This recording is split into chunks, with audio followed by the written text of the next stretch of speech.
Columbia Institute of Technology acknowledges that our campuses are located on the unceded traditional territories of the Coast Salish nations of Musqueam, Squamish, and Tsleil-Waututh.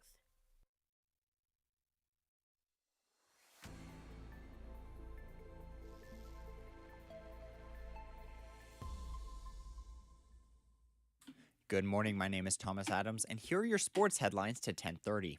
But before we continue with our sportscast, let's check in with our producer, Orchid Solang.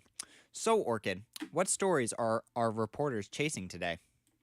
All right, so we have toxic chemicals on the BC coast, how this is going to be affecting our marine animals, and specifically the sea otters in our oceans. And we also have the Clovey Business nominations. So what one Surrey Foot Care business has done to get nominated for an award this year. And Orchid, what can we expect from our long format interviews airing later today? So for the records this afternoon, we'll be hearing from a tree binding supervisor about Kearney's budget cuts on the tree planting program that we had a couple years ago, and finding out what this means for the environment. And we also will be hearing from a sports ref and the conditions that referees face on the job, and what is required to attract and retain young refs. Wow, I'm looking forward to hearing those later today. Those were your newsroom updates. Thanks, Orchid. Thanks, Tom. Back to you. The Vancouver Canucks take on the Chicago Blackhawks tonight at Rogers Arena in Vancouver.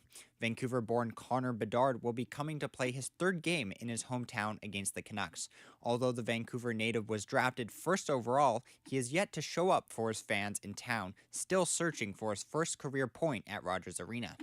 Meanwhile, the Canucks will look to continue their momentum from their overtime win in Nashville on Monday, and look to get another win against the Blackhawks this season, with their first being a shootout win in Chicago.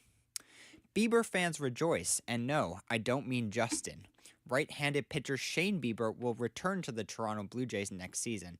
Bieber, who was brought in by the Jays at the 2025 trade deadline from Cleveland to help boost their rotation, has become one of the team's top performers.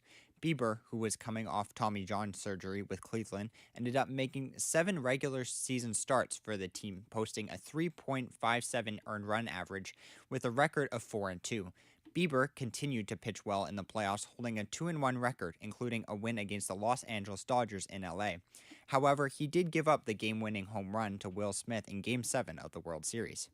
When traded to the Blue Jays, Bieber's future was not certain with the team, as he had a player option, meaning it was up to him whether he wanted to stay in Toronto or test free agency to gain more money. The team says he has exercised his player option for the 2026 campaign. He will be earning $16 million to stay with the Jays. This is a huge success for the Jays to secure a Cy Young Award winner to slot into their starting rotation next season, hoping to make it back to the World Series. In soccer, the Vancouver Rise FC take down their opponent Ottawa Rapid FC at a score of 2-1 yesterday at Swangard Stadium. In a close game, the women's football club took 18 shots with 5 of them being on goal, compared to Ottawa's 7 shots with 2 of them being on goal. The star of the game for the Rise was Latifa Abdu, who scored both Vancouver's goals. She says she's confident in the team's ability to control the game. I think it got easier throughout the first half when we started connecting passes and impose our game, like Coach Anya said. That's what makes us thrive throughout the games, when we play our game and we control the game, and we just feel connected when we do those things. Now the Rise will look to their next game that will be played in Ottawa on November 8th. The Toronto Raptors take down the Milwaukee Bucks last night at a score of 128-100. The Raptors dominated play, outscoring the Bucks in every quarter of the game. The Raptors even up their record at 4-4 while hoping to get star centerman Jakob Poeltl back at 100%. The centerman has been dealing with back pain all year, but played restricted minutes yesterday. I think I'm still a little bit away from feeling 100%, but I'm pretty happy about how today went. I felt pretty good for the most part. There was some couple phases where it stiffened up a little bit, but for the most part I felt good. So hopefully I can continue to manage it and just continue to get better. Star forward Scotty Barnes put up a stellar performance of 23 points, 3 rebounds, and 6 assists. Toronto's next game will be against the Atlanta Hawks on Friday.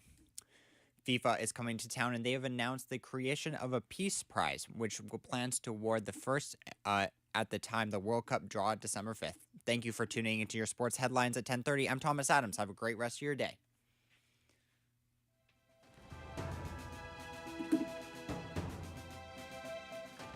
It's your career, your vision, your goal.